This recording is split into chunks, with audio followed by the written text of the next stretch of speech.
시청자 여러분, 안녕하십니까? VOA 모닝뉴스입니다. 첫 소식입니다. 미국 정부가 다음 달 종료되는 한일 군사정보협정의 재연장에 대한 지지 입장을 밝혔습니다. 한국과 일본이 맺은 이 협정은 북한의 완전한 비핵화를 위한 중요한 수단이라고 강조했는데요. 자세한 소식 김동현 기자가 전해드립니다.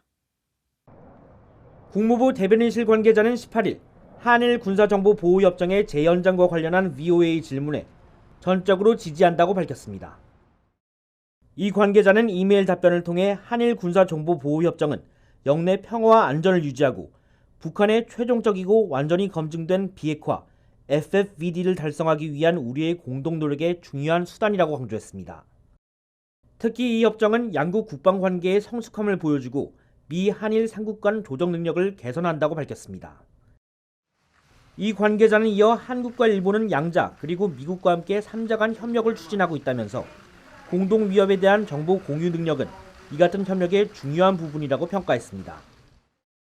지난 2016년 11월 23일 체결된 한일 군사정보보호협정은 양국이 처음 맺은 군사 분야 협정으로 북한군과 북한 사회 동향, 핵과 미사일에 관한 정보 등의 공유가 목표입니다. 이 협정은 1년 단위로 재연장돼야 하며 종료 90일 전에 어느 한쪽이라도 파기를 통보하면 폐기됩니다. 현재 협정은 다음 달 24일 효력이 만료되며 최근 한일 양국이 외교적 갈등이 심화되고 있는 가운데 일부에서는 군사정보보호협정의 파기 가능성이 제기되어 왔습니다. 특히 청와대 정의용 국가안보실장은 한일 군사정보보호협정에 대해 지금은 유지 입장이지만 상황에 따라 재검토할 수 있다고 말한 것으로 전해졌습니다.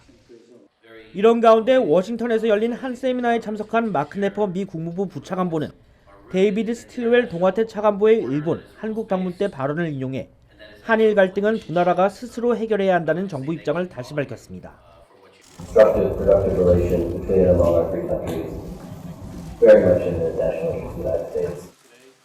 미국의 중재 가능성을 묻는 질문에도 스틸웰 차관보의 발언을 인용해 미국에게는 두 나라 모두 중요한 동맹이라는 점을 강조했습니다.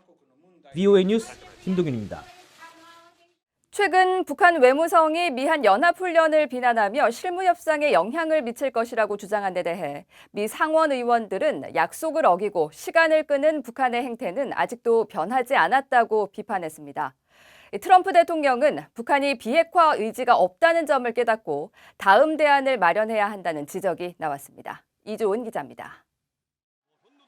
북한이 미국과의 실무협상 개최 여부를 미한 연합군사훈련과 연계하려는 것과 관련해 미 상원 외교위원회 소속 의원들은 놀랍지 않다는 반응을 보였습니다. 반복해서 약속을 어기고 시간 끌기 전략을 쓰는 북한의 행태는 과거와 달라진 게 하나도 없다는 겁니다. Well, I think they're just trying to run out the clock on Trump, and they're using one excuse after another, trying to wait him out. 일부 의원들은 북한의 반복된 행태는 물론 진전 없는 미북 비핵화 협상 자체에 대한 피로감을 드러내면서 미국은 북한에 대한 미련을 버리고 다음 결정을 내려야 한다는 지적도 나왔습니다. And I think at some point we have to say they're not going to do it and then we have to decide what to do. But again, I don't fault the administration for that. I think that's on North Korea. 상원 외교위 동아태 소위원장인 코리 가드너 의원은 북한이 약속을 지키게 만드는 방법은 최대 압박뿐이라는 사실이 다시 확인됐다고 주장했습니다. And so I hope that this will send a clear message to the administration that maximum pressure is the only thing that has worked to bring them to the table, the only thing that can work to bring them into compliance with their promise. It's not by easing sanctions or making things easier. 트럼프 대통령이 시간은 본질이 아니라고 언급한 데 대해선 또다시 속도 조절론을 꺼낸 것이라며 정치적 수사에 불과하다는 지적도 나왔습니다. I think he's climbing back down the ladder. I mean, he was talking about how he's gotten the deal of the century and he's going to win the Nobel Prize, and now I think he's realizing that the North Koreans have been playing him. 의원들은 북한이 실무 협상에 복귀하지 않을 경우 미국의 협상 중단 가능성에 대해선 말을 아꼈습니다. 의원들은 그러나 시간이 촉박한 건 북한이라면서 국제사회의 엄격한 제재 이행을 거듭 강조했습니다. VOA 뉴스 이조은입니다.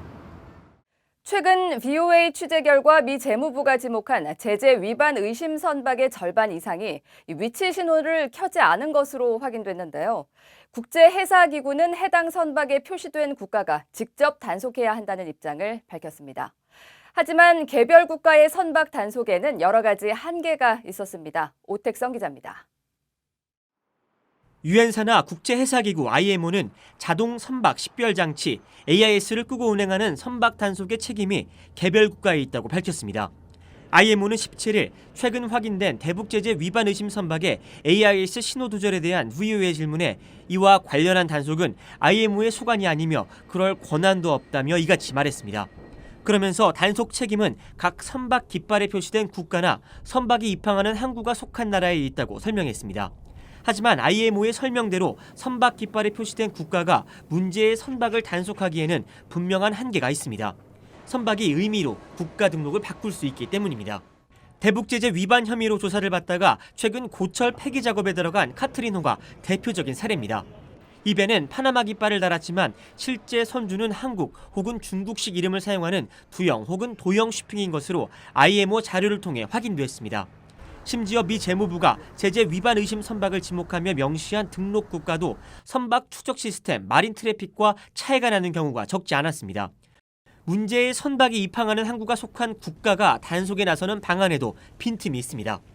대북 제재 위반 활동이 대부분 항구까지 들어가지 않은 채 공해상에서 이루어지기 때문입니다. The main area is the sea, international waters, where nothing is really being monitored except when there are surveillance aircraft or satellites or other aerial assets.